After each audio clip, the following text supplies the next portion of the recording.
Hello viewers, welcome back to mile academy. இன்னைக்கு நம்ம சேனலில் ஒரு இம்பார்ட்டன்ட் டாப்பிக்கை நம்ம டிஸ்கஸ் பண்ண போகிறோம். பிரின்சிபல் ஆஃப் இன்ஹெரிட்டன்ஸ் லெசனில் சிக்கிள் செல் அனிமியாங்கிறது அந்த டாபிக். இது வந்து பார்த்தீங்கன்னா நீட் 2025ல ரொம்ப ஒரு இம்பார்ட்டண்ட்டான ஒரு டாபிக்னு நம்ம சொல்லலாம். இதை பற்றி ஃபுல்லாக இந்த வீடியோவில் தெரிஞ்சுக்கலாம். ஜஸ்ட் 10 மினிட்ஸ் ஸ்பெண்ட் பண்ணுங்க போதும். ஓகேங்களா? அதாவது சிக்கிள் செல் அனிமியா அப்படிங்கிறது ஒரு ஆட்டோசோமல் டிசார்டர்னு சொல்கிறாங்க. இது வந்து பாடியில் நடக்கக்கூடிய ஒரு சேஞ்சஸ். அது எதனால அப்படின்னா ஃப்ரம் பேரண்ட் டு ப்ரோஜனிக்கு போகுது அப்படிங்கிறது சொல்லியிருக்காங்க. இவங்க வந்து ஒரு பெஸ்ட் எக்ஸாம்பிளாக பார்த்தீங்கன்னா மெண்டலியன் டிசார்டருடைய பெஸ்ட் எக்ஸாம்பிள்னு சொல்லலாம். இந்த மெண்டலியன் டிசார்டர்னு சொல்றதுக்கு ரீசன் என்னன்னா, இதை ஜீன்ஸ் பேஸ்டு வரக்கூடிய ஒரு ப்ராப்ளம் அப்படிங்கிறது பேரண்ட்ஸ் கிட்ட இருந்து ஒரு ப்ரோஜனி டாட்டர்ஸ்க்கு உள்ள வந்து என்டர் ஆகிறது வச்சு இந்த டைட்டில் சொல்லியிருக்காங்க. ஸோ இது வந்து பார்த்தீங்க அப்படின்னா இந்த சிக்கிள் செல் அனீமியாங்கிறது ரெண்டு பேரண்ட்டுமே கேரியரா இருந்திருந்தா மட்டும்தான் இந்த சிக்கிள் செல் அனீமியா நமக்கு வந்து காஸ் ஆகுது அப்படிங்கிறது ஒரு இம்பார்ட்டன்ட். நல்லா பார்த்துங்க. It can be transmitted from the parents to offspring when both the partnersனா இங்க யாருன்னா பேரண்ட்ஸ். ஓகேங்களா? Parents are carrier for the gene. அது என்ன வகையான ஜீன் அப்படின்னு பார்த்தீங்கன்னா, இது வந்து ஒரு பிளட்ல ஆர்பிசியை மெயின்டைன் பண்றதுக்கு ஹீமோகுளோபின் லெவல் வந்து தேவை. சரிங்களா? அப்பதான் அந்த ஹீமோகுளோபின் வந்து போதுமான அளவுக்கு ஆக்சிஜனை இன்டேக் எடுத்து நம்ம எல்லா பாடி பார்ட்ஸ் ஆஃப் த செல்ஸும் கொண்டு போய் கொடுப்பாங்க. இப்போ அந்த இடத்துல ஒரு ப்ராப்ளம் நடக்குது. அதை தான் இங்க இடத்துல சொல்றாங்க. இந்த ப்ராப்ளம் சிக்கிள் செல் அனிமியாங்கிறது ஒரு சிங்கிள் பேர் ஆஃப் அலீல் வந்து இதுக்கு கண்ட்ரோல் பண்ணுது. எது அப்படின்னு பார்த்தீங்கன்னா ஹெச்பிஏ அண்ட் ஹெச்பிஎஸ். ஹெச்பிஏ அப்படிங்கிறது ஒரு நார்மல் அலீல். ஹெச்பிஎஸ் அப்படிங்கிறது டிசீஸ்டு அலீல், நமக்கு அஃபெக்ட் ஆகக்கூடிய ஒரு ப்ராப்ளம். இது எங்க ஸ்பெசிஃபிக்கா இந்த ப்ராப்ளம் வருது அப்படின்னு பார்த்தீங்கன்னா, ஒரு குரோமோசோம் நம்பர் 11ல ஏதோ ஒரு சம் மியூட்டேஷன்ஸ் ஏற்பட்டுச்சுன்னா அந்த மியூட்டேஷன்னால பேரண்ட்ஸ் கிட்ட இருந்து ப்ரோஜனிக்கு போகும் பொழுது இந்த ப்ராப்ளம் வந்து அக்கர் ஆகுதுன்னு சொல்லியிருக்காங்க. அதுலயும் ஸ்பெசிஃபிக்கா சப்ஸ்டிடியூஷன் மியூட்டேஷன் ஒரு பாயிண்ட் இங்க சொல்லியிருக்காங்க. சரிங்களா? சப்ஸ்டிடியூஷன் அப்படிங்கிறது ஒரு டெம்ப்ளேட் ஸ்ட்ராண்டு தான் நமக்கு வந்து ஒரு எம்ஆர்என்ஏ டிரான்ஸ்கிரிப்ஷனுக்கு இன்வால்வ் ஆகுது. அப்படி இன்வால்வ் ஆகிற டெம்ப்ளேட் ஸ்ட்ராண்ட்ல என்னெல்லாம் எனக்கு கோடிங் சீக்வன்ஸ் இருக்கோ அது எல்லாமே தான் நமக்கு சேஞ்ச் பண்ண போறோம். சரிங்களா? அப்படி இருக்கும் பொழுது அந்த டெம்ப்ளேட் ஸ்ட்ராண்ட்ல குளுட்டாமிக் ஆசிட் அப்படின்னு கோட் பண்ணக்கூடிய ஒரு கோடிங் சீக்வன்ஸ் என்னவா மாத்தி கோட் பண்ணுது? வேலின் அப்படிங்கிறது கோட் பண்ணுது. அது 6th பொசிஷன்ல இருக்கு. எதனுடைய 6th பொசிஷன் அப்படின்னு கேட்டீங்கன்னா ஹீமோகுளோபினுடைய பீட்டா குளோபின் செயின் அப்படின்னு சொல்லுவாங்க. ஹீமோகுளோபின்ல 2 செயின் இருக்காங்க. ஒருத்தர் ஆல்பா செயின், இன்னொருத்தவங்க பீட்டா செயின். இதுல பீட்டா செயின்ல 6th பொசிஷன்ல குளுட்டாமிக் ஆசிட் என்னவா மாறி வருது? வேலின் அப்படிங்கிற மாதிரி மாறி வருது. அப்படி வேலின் வரதுனால நார்மலா இருக்கக்கூடிய அந்த ஆர்பிசி செல்ஸ் எல்லாமே என்னவா கன்வெர்ட் ஆகுதுன்னா சிக்கிள் ஷேப்ல மாறுது. அப்படி சிக்கிள் ஷேப்ல மாறுறதுனால என்ன ப்ராப்ளம் வருங்கிறது இந்த வீடியோல நம்ம பார்க்கலாம். இப்போ பார்த்தீங்கன்னா ஒரு மியூட்டன்ட் ஹீமோகுளோபின் மாலிகுல், அதாவது நம்ம சப்ஸ்டிடியூஷன் மியூட்டேஷன்ஸ் ஏற்பட்டதுன்னு சொன்னோம். அது எத்தனாவது குரோமோசோம்? Chromosome number 11. ஸோ அப்படி மியூட்டன் நடக்கிறதுனால அந்த ஹீமோகுளோபின் மாலிகுல் என்ன ஆகுது? பாலிமரைசேஷன் ஆக ஆரம்பிக்குது. பாலிமரைசேஷன் சின்ன சின்ன மாலிகுல் எல்லாம் ஒன்று சேர்ந்து லோ ஆக்சிஜன் டென்ஷன் மூலிமா எனக்கு ஆர்பிசியுடைய ஷேப்பை வந்து அப்படியே மாடிஃபை பண்றாங்க. எந்த மாதிரி ஆக்சுவலா நார்மல் ஆர்பிசி இருப்பாங்க? பைகான்கேவ் டிஸ்க் ஷேப்ல ஒரு ஸ்ட்ரக்சர் வந்து நார்மலா இருக்கக்கூடிய இடத்துல இருந்து மியூட்டேஷன் ஏற்படுறதுனால என்னவா மாறுது? சிக்கிள் ஷேப்டு ஸ்ட்ரக்சரா கன்வெர்ட் ஆகுது. இதுதான் ரோல். இதுதான் இந்த நம்ம என்சிஆர்டி புக்ல இந்த டயக்ராமேட்டிக் ரெப்ரசன்டேஷன் கொடுத்துருப்பாங்க. ஒன்னு நார்மல் ஹீமோகுளோபின், இன்னொன்னு சிக்கிள் செல் ஹீமோகுளோபின் அப்படிங்கிற ஜீனுக்கு ஒரு டிஎன்ஏவை இங்க இடத்துல காமிச்சிருக்காங்க. இவங்க வந்து பாத்தீங்கன்னா டபுள் ஸ்ட்ராண்டட் டிஎன்ஏ. சரிங்களா? இங்க கொடுத்துருக்கிறது டபுள் ஸ்ட்ராண்டட் டிஎன்ஏ. அதுல கீழே இருக்கிறது பாத்தீங்கன்னா டெம்ப்ளேட் ஸ்ட்ராண்டு, மேல இருக்கிறது காம்ப்ளிமெண்டரி ஸ்ட்ராண்டு. அதே போல சிக்கிள்டு செல்லுக்கும் இவங்களுக்கும் என்ன டிஃபரன்ஸ் அப்படின்னா, இந்த சிடிசிங்கிறது ஒரு நார்மல் ஹீமோகுளோபின் ஜீன். அவங்க நார்மல் எம்ஆர்என்ஏ ப்ரொடியூஸ் பண்ணாங்கன்னா நமக்கு நார்மல் பெப்டைட் வந்து ப்ரொடியூஸ் ஆகும். இப்போ எனக்கு அந்த சிடிசிங்கிற இடத்துல டீன்னு வர இடத்துல ஒரு பேஸ் பேர்ல எனக்கு என்னவா மாறி இருக்கு? ஏங்கிற பேஸ் பேரா கன்வெர்ட் ஆயிருக்கு. ஸோ இது வந்து சம் மியூட்டேஷன். என்ன மியூட்டேஷன்? Substitution mutation. அதனால இப்படி மாறி இருக்கிறதுனால இந்த டெம்ப்ளேட்லுடைய எம்ஆர்என்ஏ ஜிஏஜின்னு வரத்துக்கு பதிலாக என்னவா ஃபார்ம் ஆகுதுங்க? ஜியூஜின்னு ஃபார்ம் ஆகுது. ஸோ அப்படி ஃபார்ம் ஆகிறதுனால இந்த இடத்துல 6th பொசிஷன்ல பீட்டா குளோபினோட 6th பொசிஷன்ல குளுட்டாமிக் ஆசிட்ங்கிற நார்மல் லோர்ல இருந்து எனக்கு வேலின் அப்படிங்கிற அப்நார்மல் பெப்டைட் ஃபார்மேஷன் ஃபார்ம் ஆகுது. சரிங்களா? ஸோ இதனால என்ன ஆகுது அப்படின்னா, அந்த ஹீமோகுளோபின் மாலிகுல் வந்து எனக்கு நார்மல் ஷேப்ல இருந்து அப்நார்மல் ஷேப், அதாவது சிக்கிள் ஷேப்க்கு கன்வெர்ட் ஆகுது அப்படிங்கிறத சொல்லியிருக்காங்க. இதுதான் வந்து actual principle behind the sickle cell anaemia. ஓகேங்களா?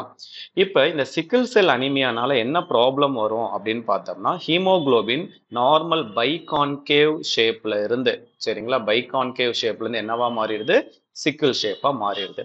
ஸோ அப்போ சிக்கிள் ஷேப்னா எனக்கு இப்படி ஷார்ட் டிப் ரீஜியன், இப்படி ரீஜியன் வந்து அப்படியே நீள நீளமா அப்படியே ஒரு கம்பி மாதிரி இப்படி மாறுது. ஸோ அப்படி மாறுறதுனால என்ன ஆகும் அப்படின்னா, இந்த ஹீமோகுளோபின் மாலிகுல் செல்லுக்குள்ளார போகிறதுக்கு கேபிலரிஸ் வழியா போக முடியாது. ஏன்னா ஆல்ரெடி கேபிலரிஸ் எப்படி இருக்கும், ரொம்ப மைன்யூட்டா இருக்கும். ஸோ அதனால கேபிலரிஸ் வழியா நம்மளால ஒரு டிஷ்யூ போய் ரீச் பண்ண முடியாது. அது மட்டும் இல்லாம இந்த சிக்கிள் செல் அனிமியா அஃபெக்ட் ஆனவங்களுக்கு ரொம்ப அதிகமா கிளாட் டீஜெனரேட் ஆகும். அதனால என்ன ஆகுறாங்க, அனிமிக்கா கன்வெர்ட் ஆகுறாங்க. நிறைய பிளட் செல் வந்து டேமேஜ் ஆகி, அதாவது கிளாக் அப்படின்னு சொல்லுவாங்க. கிளாக் அப்படின்னா திக்னஸ் ஃபார்மேஷன், பிளட் வந்து ரொம்ப திக் ஆயிடும். ஏன்னா இப்போ கொஞ்ச நேரத்துக்கு முன்னாடி சொன்னோம், ஒரு ஹீமோகுளோபின் மாலிகுல் மியூட்டேஷன் நடக்கிறதுனால பாலிமரைசேஷன் நடக்குது. இப்போ பாலிமரைசேஷனுங்கும் போது கிளாக் ஃபார்மேஷன்ஸ் இங்கே ஃபார்ம் ஆகுது அப்படிங்கிறத இங்கே மீன் பண்றாங்க. ஸோ அது மட்டும் இல்லாமல் இந்த ப்ராப்ளம் வரவங்களுக்கு பிளட் சர்க்குலேஷன் ரொம்ப கம்மியாயிடுது. ரீசன் என்னன்னா, சிக்கிள் ஷேப்ல இருக்கிறதுனால பிளட் ஃப்ளோ வந்து ப்ராப்பரா இல்லாமல் போயிடுது. ஸோ பிளட் ஃப்ளோ வந்து போதுமான அளவு டிஷ்யூஸ் எல்லாம் ரீச் பண்ணாதனால அவங்களுக்கு அதிக அளவு என்ன ஃபார்ம் ஆகுது, ஜாண்டிஸ் அட்டாக் ஆகுது. அது மட்டும் இல்லாமல் ஸ்பிளீன் அண்ட் பிரெயின்ல டேமேஜ் ஏற்படுது. ஸோ அப்போ பிளட்டுக்கு ரொம்ப இம்பார்ட்டன்ட் ரோல் என்ன அப்படின்னா, ஆக்சிஜனை கேரி பண்ணி கொண்டு போய் எல்லா செல்ஸுக்கும் கொடுக்கறது தான். ஸோ அப்போ ஆக்சிஜன் போதுமான அளவுக்கு இல்லாதனால அக்யூட் பிசிக்கல் வீக்னஸ், அடிக்கடி ரொம்ப உடம்பு வந்து சோர்வடைஞ்சு தீராத தலைவலியினால ரொம்ப அவதிப்படக்கூடிய ஒரு ப்ராப்ளம் வந்து சிக்கிள் செல் அனீமியாவை கிரியேட் பண்ணுது. அது மட்டும் இல்லாமல் மசில் கிராம்ப், அங்கங்கே தசப்பிடிப்புகளும் ஏற்படுது. ஏன்னா காரணம் என்னங்க, நார்மல் பைகான்கேவ் ஷேப்ல இருக்கக்கூடிய ஒரு ஆர்பிசி செல் ஹீமோகுளோபின் மியூட்டேஷன் ஏற்படுறதுனால அவங்க என்னவா கன்வெர்ட் ஆகுறாங்க, சிக்கிள் ஷேப்பா கன்வெர்ட் ஆகுறதுனால போதுமான அளவுக்கு ஆக்சிஜனை கேரி பண்ணி கொண்டு போய் எல்லா டிஷ்யூஸ்க்கும் கொடுக்க முடியாதனால அந்த பர்டிகுலர் பிளேஸ் அங்கங்க என்ன ஆயிடுது, கிராம்ப் ஃபார்மேஷன் வருது.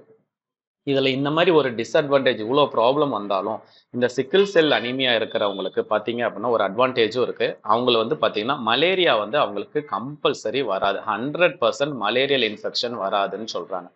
என்ன காரணம் அப்படின்னு பார்த்தீங்கன்னா, அந்த சிக்கிள்டு டைப்பா மாறின அந்த ஆர்பிசி இருக்கு இல்லையா, அந்த மெம்பரேனுக்குள்ளார அந்த மலேரியல் பேரசைட் பெனிட்ரேட் பண்ணிட்டு போக முடியாத அளவுக்கு வந்து திக்னஸா அது இருக்குமா. ஸோ அதனால இவங்க வந்து 100% மலேரியல் இன்ஃபெக்ஷன் ஃப்ரீ அப்படிங்கிறது நம்ம சொல்லலாம். சரியா? இதுல இந்த சிக்கிள் செல் அனிமியால 3 பாசிபிள் ஜீனோடைப்ஸ் இருக்கு. சரிங்களா? 3 பாசிபிள் இன்ஃபர்மேஷன்ஸை நம்ம வந்து டிஃபரன்ஷியேட் பண்ணலாம். ஒன்று ஹோமோசைகஸ். ஹோமோசைகஸ் அப்படின்னா கம்ப்ளீட்லி டிசீஸ்டு ஃபீனோடைப்னு சொல்லுவாங்க. அதாவது அவங்களுடைய டோட்டல் பிளட்ல ஹெச்பிஎஸ்ங்கிற 2 ஆப்போனன்ட் அலீல்ஸுமே எனக்கு எஸ் டைப்ல, அதாவது டிசீஸ்டு டைப், மியூட்டேஷன் டைப் இருந்தாங்கன்னா அவங்க டிசீஸ்டு ஃபீனோடைப். அதுவே ஹெட்ரோசைகஸ் கண்டிஷன்ல பார்த்தீங்கன்னா ஒன்று வந்து ஹெச்பிஏவாகவும் இன்னொன்று ஹெச்பிஎஸ்ஸாகவும் இருந்தாங்கன்னா அவங்களுக்கு வந்து அஃபெக்ட் வராது. பட் அவங்க என்னவா இருப்பாங்க, கேரியரா இருப்பாங்க. ஸோ அப்படி கேரியரா இருக்கும் பொழுது 50% வந்து கண்டிப்பா ஒரு டிரான்ஸ்மிஷனுக்கு பாசிபிள் இருக்கு. யாருக்கு டிரான்ஸ்மிஷன், ப்ரோஜெனில இருந்து போறதுக்கு மியூட்டன் ஜீன் வந்து ரெஸ்பான்சிபிளா இருக்கும்னு சொல்றாங்க. இதுதான் இந்த பாசிபிலிட்டிஸ். ஓகேங்களா? எதனுடைய பாசிபிலிட்டிஸ், சிக்கிள் செல் அனீமியாவுடைய பாசிபிலிட்டி. ஸோ இப்போ ஒரு எக்ஸாம்பிளுக்கு நம்ம வந்து ஒரு பேரண்ட் மேல் கன்சிடர் பண்ணிக்கலாம், அதே போல ஃபீமேல் கன்சிடர் பண்ணலாம். சரிங்களா? 2 பேருமே கேரியரா கன்சிடர் பண்ணிக்கோங்க. இப்போ கேரியருங்கும் போது ஹெச்பிஏ ஹெச்பிஎஸ்ன்னு சொல்லுவீங்க, இங்கேயும் ஹெச்பிஏ ஹெச்பிஎஸ்ன்னு சொல்லுவீங்க. இப்போ மேல் என்ன ப்ரொடியூஸ் பண்ணுவாங்க, மேல் வந்து ஸ்பெர்ம் செல்ஸை ப்ரொடியூஸ் பண்ணுவாங்க. அதுவே ஃபீமேல் வந்து எக் செல்ஸ், அதாவது ஓவா அப்படிங்கிற செல்ஸை ப்ரொடியூஸ் பண்றாங்க. சரிங்களா? அப்ப ஸ்பெர்ம் செல்ஸ் அப்படிங்கும் போது ஏதாச்சும் ஒரு கேமீட்டை தான் நம்ம ப்ரொடியூஸ் பண்ண முடியும். எய்தர் ஹெச்பிஏ அப்படி இல்லைன்னா ஹெச்பிஎஸ். ஏன்னா இவங்க கேரியர் இல்லைங்களா, ஏதாச்சும் ஒன்று ப்ரொடியூஸ் பண்றாங்க. அதே போல இந்த இடத்துல ஓவாங்கிறவங்க எய்தர் ஹெச்பிஏ அப்படி இல்லைன்னா ஹெச்பிஎஸ் அப்படிங்கிற கேமிட்டை ப்ரொடியூஸ் பண்றாங்க. 2 பாசிபிலிட்டிஸ்மே இந்த 2 பேருக்குமே இருக்கு. பிகாஸ் போத் ஆஃப் தெம் எப்படிங்க, கேரியர். 2 பேருமே ஒரு கேரியரா இருந்தாங்கன்னா இந்த கண்டிஷன்ல இருப்பாங்க. அப்ப அவங்களுடைய ப்ரோஜன் சைல்டு எப்படி இருப்பாங்க அப்படிங்கிறதுக்காக புன்னட் ஸ்கொயர் நீங்க அப்ளை பண்ணீங்கன்னா ஒரு சைடு மேல் கேரக்டர், இன்னொரு சைடு ஃபீமேல் கேரக்டரை நீங்க ப்ரொடியூஸ் பண்றீங்க. அப்ப ஹெச்ஏ ஹெச்எஸ். இங்கே ஹெச்ஏ ஹெச்எஸ், அதாவது கேரியரை வந்து அவங்களோட ஜீனை நம்ம இன்டியூஸ் பண்ணும் பொழுது இவங்க ரெண்டு பேரும் சேர்ந்தாங்கன்னா பியூர் ஹோமோசைகஸ் நார்மலாக ப்ரொடியூஸ் ஆகுறாங்க. சரிங்களா? அதே போல இன்னும் ரெண்டு பேர் பார்த்தீங்கன்னா ஹைபிரிட் டைப்ல எனக்கு கேரியரா அஃபெக்ட் ஆகுறாங்க. 2 மெம்பர்ஸ் வந்து கேரியர் பாசிபிலிட்டிஸ் இருக்கு. அதுல ஒருத்தர் மட்டும் பார்த்தீங்க அப்படின்னா சிக்கிள்டு செல் டிசீஸ்டு டைப்பா இருக்காங்க அப்படின்னு சொல்றாங்க. ஸோ இந்த சைட்ல இவங்களும் கேரியர், ரெண்டு பேரு கேரியர், ஒருத்தர் நார்மல். ஓகேங்களா? ஒருத்தர் நார்மல், ரெண்டு பேரு கேரியர், ஒருத்தர் டிசீஸ். ஸோ இப்போ இதுல இன்னும் ஒரு ப்ராப்ளம் அப்படின்னா, இந்த ஸ்டார்டிங்ல பார்த்தீங்கன்னா நான் ஒரு வேர்டு சொல்லியிருந்தேன். It can be transmitted from parents to offspring both partners are carrier அப்படின்னு சொல்லியிருந்தேன். அப்போ கேரியர் பர்சனுக்கு மட்டும்தான் எனக்கு இந்த பாசிபிலிட்டி. ஏங்க சார் அப்போ டிசீஸ்டு பர்சன் இருக்க மாட்டாங்களான்னு கேட்டால், டிசீஸ் வந்தவங்க எல்லாமே குழந்தைங்களுக்கு தான் டிசீஸ் இருக்கும். அந்த குழந்தைங்க வளரும் பொழுது ஒரு பியூபரிட்டி அட்டைன் ஆகிற நேரத்தில் ரீப்ரொடக்டிவ் ஸ்டேஜுக்கு வரும் பொழுது அவங்க இறந்துருவாங்க. ஸோ அப்போ அவங்களுக்கான ஒரு ப்ராபபிலிட்டி நம்மளால ஒரு ரீப்ரொடக்டிவ் சிஸ்டம்ல இருந்து நம்ம கொண்டு வர முடியாது. அப்போ இறந்து போறதுனால இவங்களுடைய பர்சன்டேஜை நம்ம என்னவா சொல்ல முடியும்? 1:2ங்கிற ரேஷியோவில் சொல்லலாம். 1% வந்து நார்மலாகவும் 2% வந்து கேரியராகவும் இங்கே சொல்ல முடியும். ரிமைனிங் இருக்கிற அந்த 1% ஜீனோடைபிக் கேரக்டரை சொல்ல முடியாது. ஏன் அப்படின்னா அவங்க ரீப்ரொடக்டிவ் ஸ்டேஜுக்கு வரும் பொழுது இறந்தக்கூடியனால அவங்களுக்கு சான்ஸ் ஃபேக்டர் கிடையாது.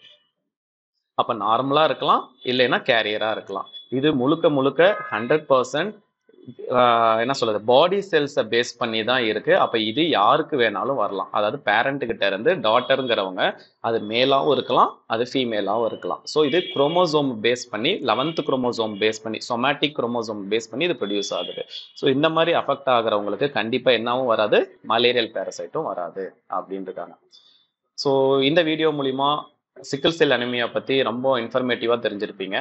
நெக்ஸ்ட் வீடியோவில் நம்ம மீட் பண்ணுவோம். இந்த வீடியோ உங்களுக்கு பிடிச்சிருந்துச்சுன்னா லைக் பண்ணுங்கள், கமெண்ட் பண்ணுங்கள், மறக்காமல் சப்ஸ்கிரைப் பண்ணிவிட்டு உங்கள் ஃப்ரெண்ட்ஸ் சர்க்கிளுக்கு ஷேர் பண்ணுங்கள். தேங்க்யூ.